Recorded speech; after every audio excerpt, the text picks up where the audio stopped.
Ассаламу алейкум туғандар. Назарыңыздарда қайрадан эле Базар жок каналы. Биз бүгүн Кант шаары жактабыз. Кант шаарынын чыгыш тарабында туғандар. Ушул жерде бир сонун үй сатылаптыр, ошол жөнүндө силерге маалымат берейин дегем. Азыр биз турган жери бул Григория Илина көчөсү. Бул жак карап Бишкекке кетебиз, бул жак карап Ысык көлгө кетебиз туғандар. Ушундай центральный жолдун боюнда мондай бир сонун үй сатылаптыр. Үйүбүздүн адреси Григория Илина 81 туғандар. Тегерен темонтип үйүз блок менен тосулган. Кире бериши үйүнүн алды жагы стежка болгон туғандар. Жердин аянты 10 сотук экен. Мен азыр бул видеону тартканча кирип мен бир сыйра көрүп чыктым. Ал жагында сарай бар туғандар.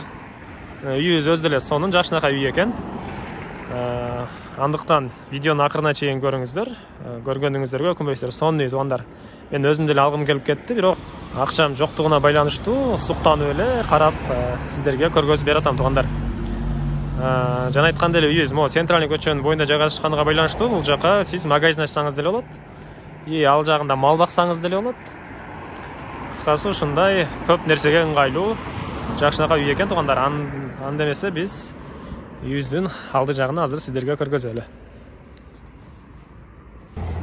Так, туғандар, бул үйүбүздүн алды жагынан көрүнүшү туғандар. Бул жакта көмүркана, навес, бул үйүбүз. Ал жакта кухнясы жайгашкан.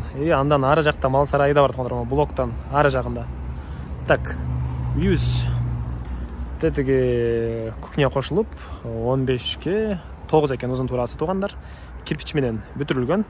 Могу курулган бардык нерселер 2011-жылы бүтүрүлгөн туғандар. Үй могу бардыгы 2011 жылы бүтүрүлгөн. Жаңы бардыгы жаңы туғандар. Үйүбүздүн алды жагы стояшка мындай туғандар. Дагы айта кетчү нерселер, үйүбүздө паровой отопление бар, кызыл китеби бар туғандар. Суу, свет бардыгы жакшы. Бул Ивановка айылында 4 мектеп бар экен туғандар. Бала бакча, мечит. Мечит жаныбызда. Бала бакчалар деле болуш керек туғандар. Так, эми үйүбүздүн ички тарабын силерге көргөзөйүн. Киргенде коридор туғандар. Узун туурасы 1,5 3 экен. Тегереги обой, өйдө жагы МДФ, ылдый жагы ламинат салгандар. Мына ушундай көрүнүштө. Ушул эле коридордон биз туғандар. Оңго кайрылганда бир бөлмө, тушка киргенде бир бөлмө, солго кайрылганда бир бөлмө жайгашкан туғандар.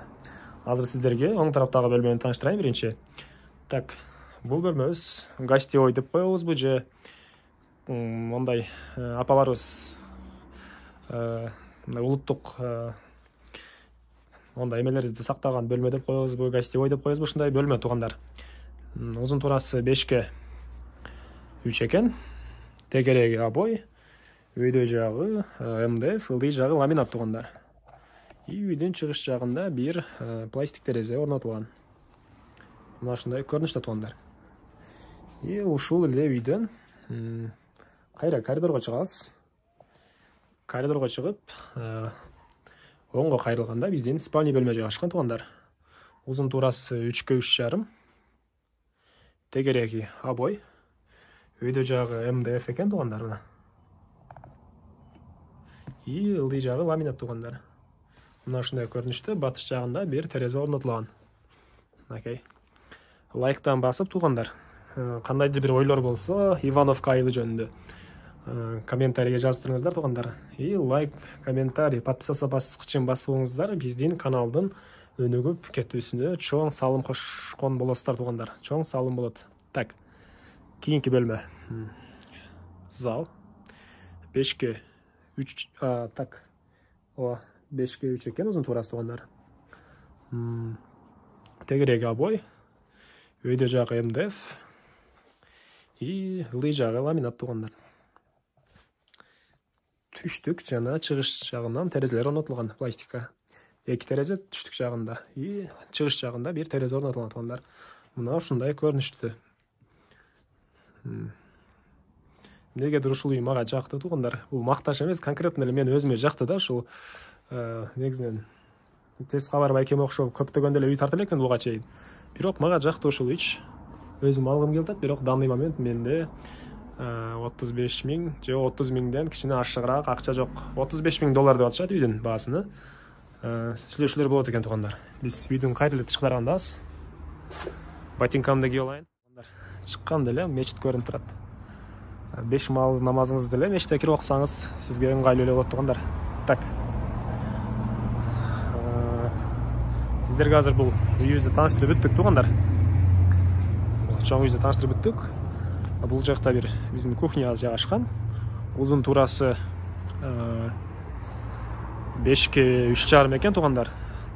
Ичи пластика. И өйдө жагы МДФ туугандар. Өйдө жагы пластика, тегереги обой экен туугандар. Кечиресиздер, ойлонуп кеттим.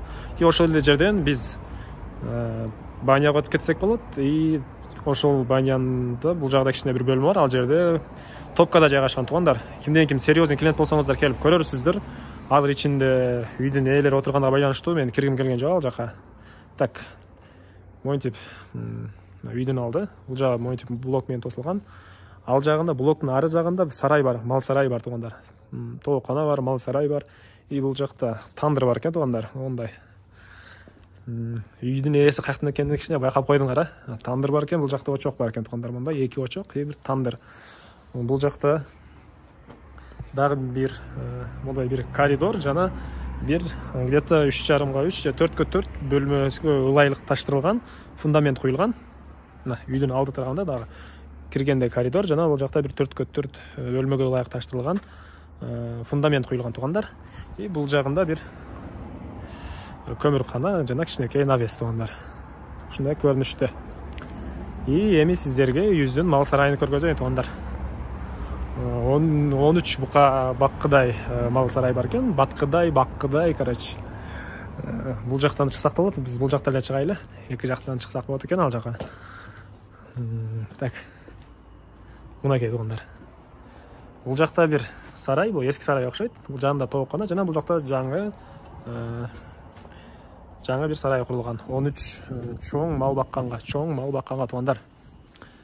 Биринчи сиздерге ошол мал сарайды көргөзүп кетейин. Ушул жака барганча деле монтип адам жүргөнгө ыңгайлуу кылып тротуар дейбизби же ушундай жол салыптыр үйдүн ээси. Бутуңуз лай болбойт туугандар. Бул биздин блоктон болгон ичине 13 малды батыра алган мал сарайыбыз. Бул жерде бир жаныбер турат мына. Уй, сыйыр. Мына биздин сарайыбыздын иш жагынан көрүнүшү туугандар. Үйдүн ээси 13 мал батат деди. Өзүңүздөр деле бир көзүңүздөр менен көрүп кое бериңиздер. Мынтип мына тип акырлары жакшынакай кылынган. Ал жагына деле полуна жыгач менен жыгач чапталды туугандар. Малчы байкелер түшүнөсүздөр эмнеге чапталган, эмне болгон, да? Көп сүйлөй эле коеюн.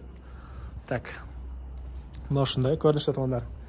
Негизинен бул азыр менин жумушума сөз байлык деле көбүрөөк керек болот туугандар. Менин сөз байлыгым түгөнүп баратат кээдечи. Так. Бул жакта черешня, кокон гиляс туугандар. Алма и дагы ушул сыяктуу 3 түп өрүккүл бир нерселер бар экен. Тоокана жана эски сарай жөнүндө айттым, 2 этаж эски сарайда бар экен. И ушул жерден бул жакка өткөндө дагы бир мындай дыйканчылык, бир аз үйүңүздүн алдына зелень эгесизби, эмне эксеңиз дагы бир аз жер калтырылган туугандар. Үйдүн ээси өзү роза эгет экен. Сиз эмне кааласаңыз ошону эксеңиз болот. И бул жакта биздин ажаткана, туалет. И бул жакта жайында мал камаганы же мындай кичине навес кылып мал сактан мал баяганы месте бар экен туугандар. Азыркы учурда бул жакта малдын тезектери жайгашып турат төрүндө. Так, ылдый жагы монтип блок менен тосулган. Мына туугандар. Бул жакта кошуналар. Мына ушундай көрүнүштө. Негизинен мал бакканга деле ыңгайлуу, жолдун боюна магазин ачсаңыз деле ыңгайлуу, жашаганга деле ыңгайлуу. Жакшынакай үй экен туугандар. Дагы бир жолу кайталап кетейин, башыңыздарды оорутпадымбы? Мага жакты бул үй. Так, дагы бир жолу дагы айтып кетем, эми үйүбүздүн баасыны $35,000 деп атышат туугандар. Сүйлөшүүлөр болот экен. Ээсинин номерин экранга калтырам. $35,000 десе эле $35,000 сатабыз деген эмес, сүйлөшүүлөр болот туугандар. Кимден кимге жакса келип көрүңүздөр. Кант шаарынын чыгыш жагы Ивановка айылы, Григория Илина көчөсү туугандар, 81 үй. Анан кандайдыр бир ой пикирлер болсо комментарийге жазыңыздар. Бизден катышуулар кеткен болсо кечирим сурайбыз туугандар. Видеого лайк баса электер басып коюңуздар. Сураныч сиздердин лайкыңыздар биздин өнүгүүбүзгө чоң жардам берет туугандар. И ушул сыяктуу жакшынакай үйлөр бизде неделясына 3төн көп чыгат туугандар. Минимум 3 чыгат буюрса. Ошол үйлөрдү көрүүнү кааласаңыз, сиз подписаться баскычын басып кетиңиз.